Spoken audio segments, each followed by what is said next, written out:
Hey friend, and welcome back to the channel. If this is your first time, welcome to the channel. Now in today's video, we're going to continue our in-depth study of the book of Genesis. And today we are doing chapter 17. So grab your Bibles and I'll cue the intro.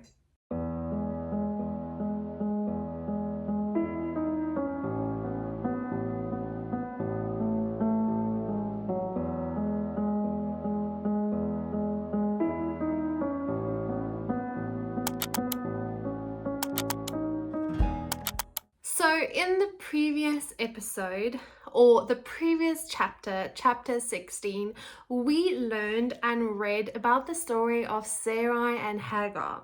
Now, Sarai and Hagar are basically the story about them is that Sarai, Abraham's wife, decided to, because she was barren and they weren't having any children and they were getting older in age, she decided to come up with this plan of having Abraham lie with Hagar, who was Sarai's servant, so that the promise would be fulfilled that God has promised to Abraham, saying that he will have children and that the nations and the generations that will follow after him will be as numerous as the stars. And so, instead of waiting upon the Lord and knowing that God will make a way if he promised it, Sarai came up with this plan to make it happen. And so she's like, well, I'm barren, I'm old, just lay with my servant and then just take this child as yours. And then they did it. Sarai realized that, oh my goodness, this was a mistake. We can't undo this. Abraham was like, well, this is your mistake. You deal with your servant as you want, even though he laid with Hagar. And Hagar had a son called Ishmael. Now, Sarai was quite upset with the whole situation, so she actually dealt harshly with Hagar and chased her away. Hagar left now. She's now pregnant and has this encounter with the Lord, saying, return. Go back to Sarai and Abraham, continue to be with them. And so she went back and continued to stay with them, even though she knew that Sarai did not want her there. And then she then gave birth to Ishmael.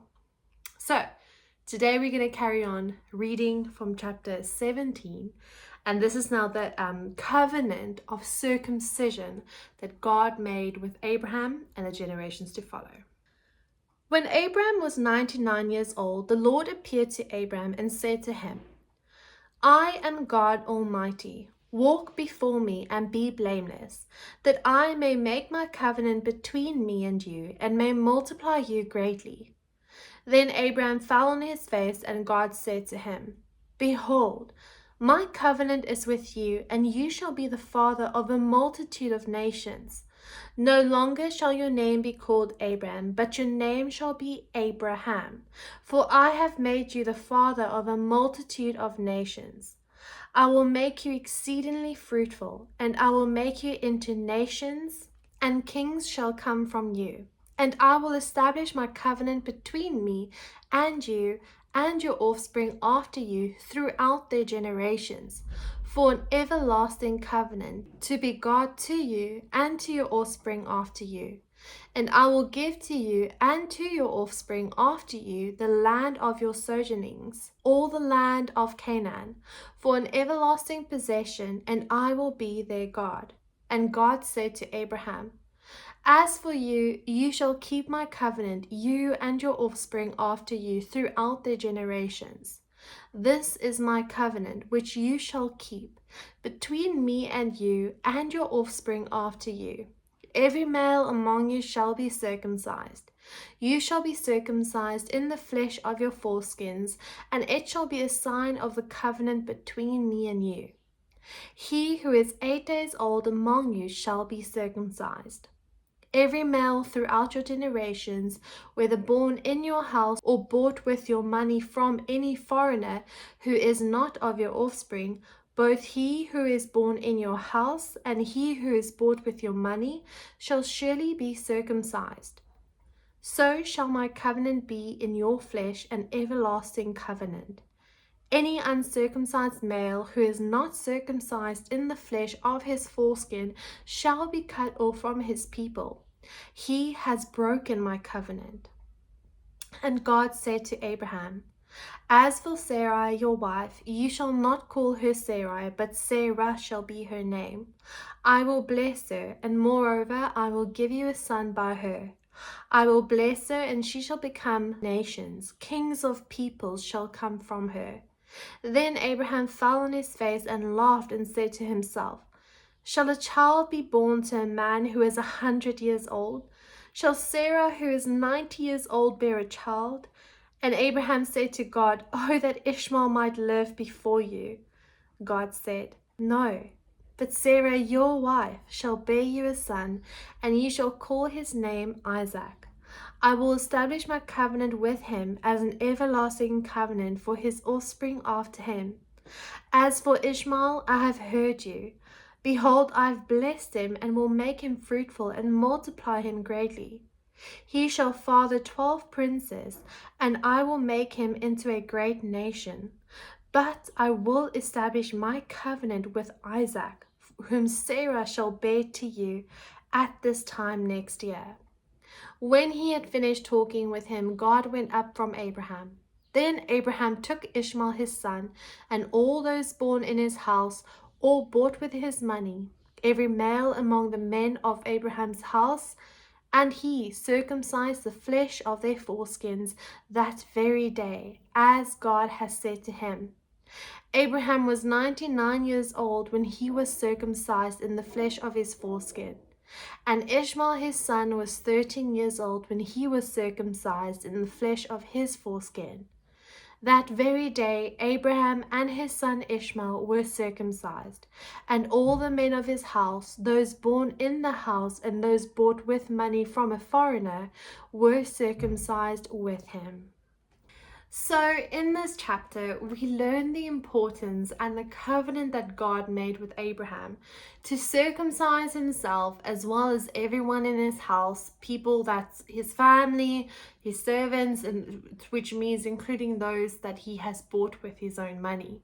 So everyone that's with him had to be circumcised. This would be the males, of course. Now, circumcision was very important back in that day, and it was the covenant promise.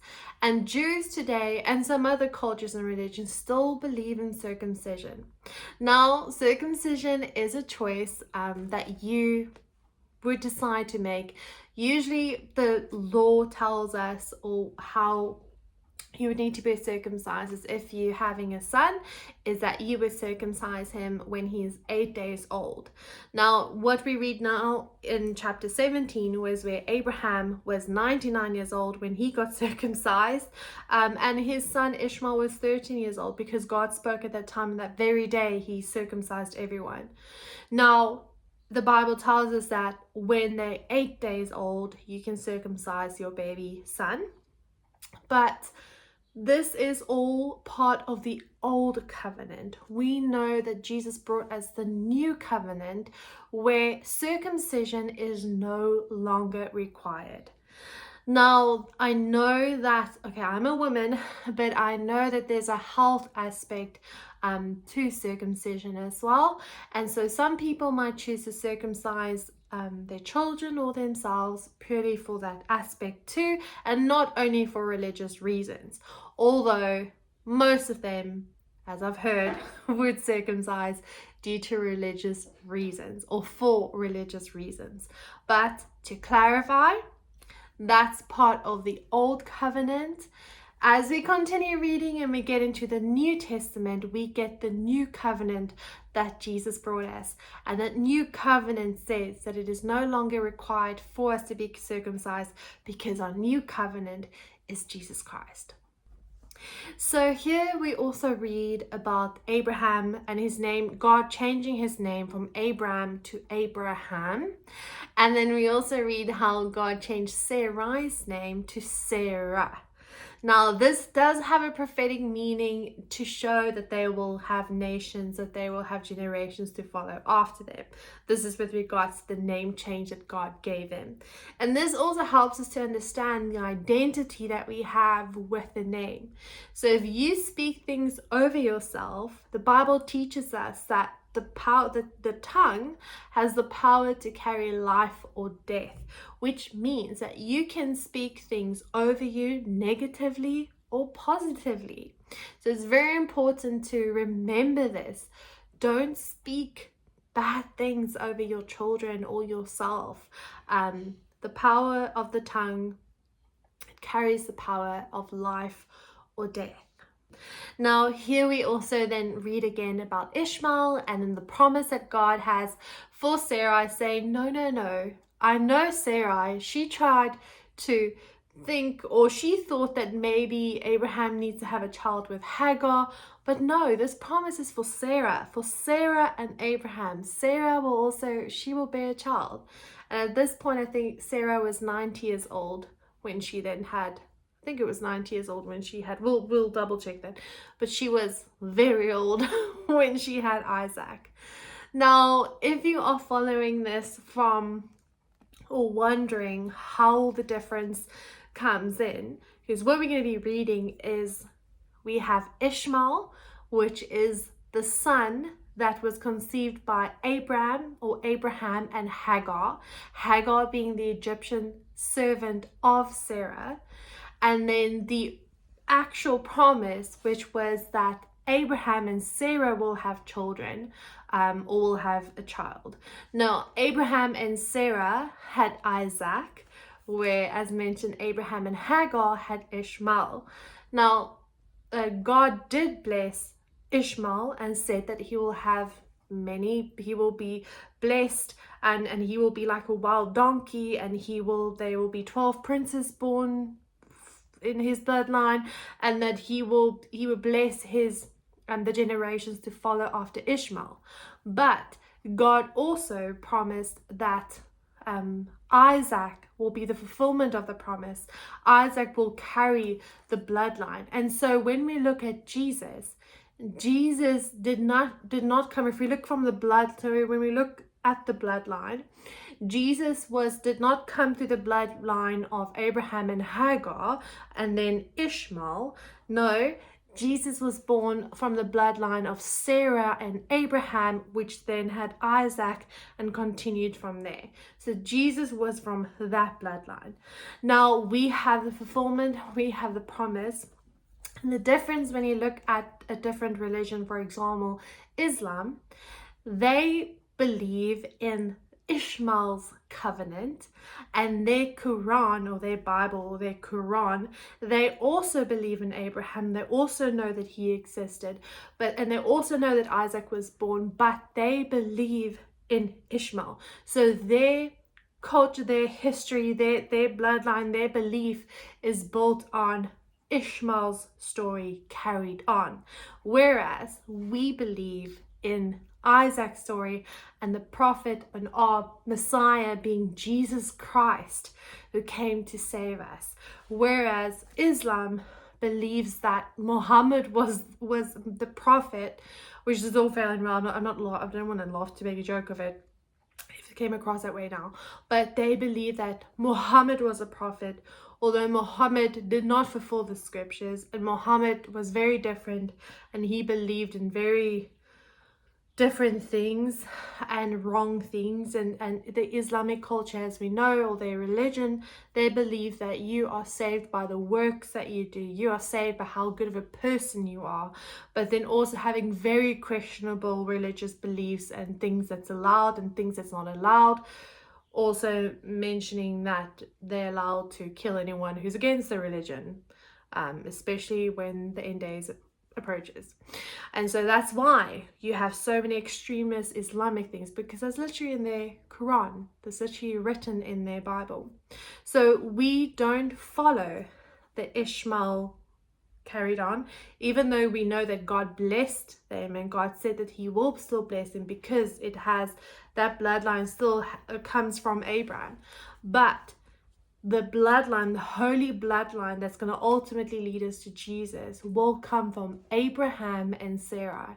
And Abraham and Sarah, who had Isaac, the bloodline will carry on, and that will be the fulfillment of all the scriptures that we have, a complete fulfillment of all the prophecies telling us of the coming Messiah, and the prophecies saying or telling us in Revelation, etc., of his second coming and of him returning back to us. So as we know with like Muhammad died. He was never raised back to life. He had many wives, and wives who were very young, like 10 years, like very young girls. And whereas for us, like, that's wrong. Like, you only have one wife, one husband, one wife. And yeah. Anyway, so that's just for you to understand where the difference comes in, because these are now two religions that separated or had a clear separation built on the same story of Abraham. And I have Willow in the background. But I hope that explains a bit more regarding that. So that's it for this video. If you clicked on it because you had this question with regards to circumcision, and if you have to get it done or not, that is ultimately between you and the Lord. That's your own choice. You have free will. But just to know that the Bible, the covenant, was given to us to get circumcised in the Old Testament. But in the New Testament, we got a new covenant where the circumcision is no longer needed, because our new covenant is Jesus Christ. So I hope that explains that. But if you have any questions, let me know. I pray that God will continue to bless you, and I'll see you in the next video. Bye.